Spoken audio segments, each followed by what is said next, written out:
Hello and welcome to my channel, Sean Walker Art, and today's art quick tip, the form principle. When we are creating any type of realistic image on a flat surface, light and the shadow that the light creates within the image are very important in helping to create the illusion of a three-dimensional form. In this quick tutorial, I will be using a strong light source to explain the modelling factors of the form, hopefully in a way that is easy to follow. So here we can see the ball now with light and shadow showing its form and the names for all the modelling factors that come together in creating a realistic three-dimensional ball. As we progress through the video, I will give you a description for each individual modelling factor of the form principle. So in the shadow here we can see the terminator. This is the area where the light ends and the shadow begins, just that nice little gradient you can see there.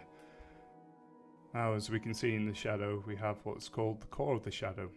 This is the area of the shadow present just after the terminator, and apart from the occlusion shadow, which I'll explain later, this is the darkest part of the shadow. Here we have reflected light. This is seen in the shadow area of the object. Reflected light comes from the light bouncing up off the ground or off any nearby reflective surfaces.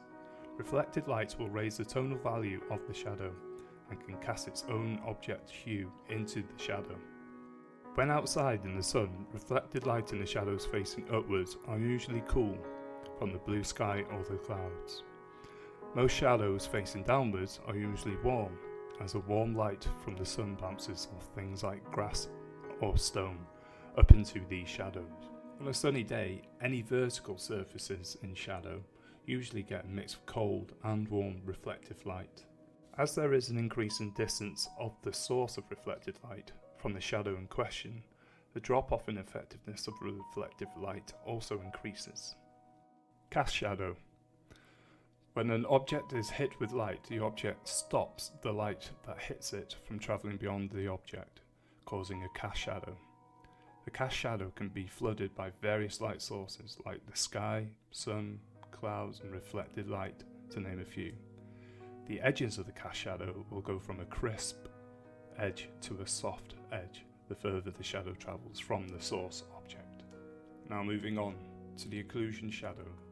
This is the darkest area of the shadow, and it is seen at the point where two objects meet where the light is crowded out. As we move on to the light side of the object, we can see that it is composed of three main parts: the center light, highlight and halftone. The center light is where the light is hitting the object straight on from the source of the light.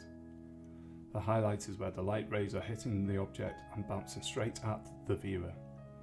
The halftone is where the light starts to fall off and is the transition from light to the terminator. Here we can see the same ball under different circumstances. Rather than a strong spotlight, the ball is bathed in soft, diffused light. This really shows the limitations of the form principles. In this diffused light, the light side, shadow side, terminator and the core shadow do not really exist as different areas, rather they blend into one another.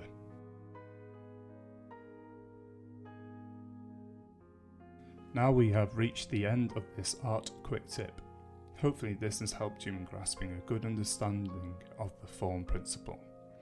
I'd like to say thank you so much for watching. Please like the video, subscribe and hit the bell icon if you wish to be notified when my next video has been released. This has been Sean Walker. Have a good day and take care of yourself.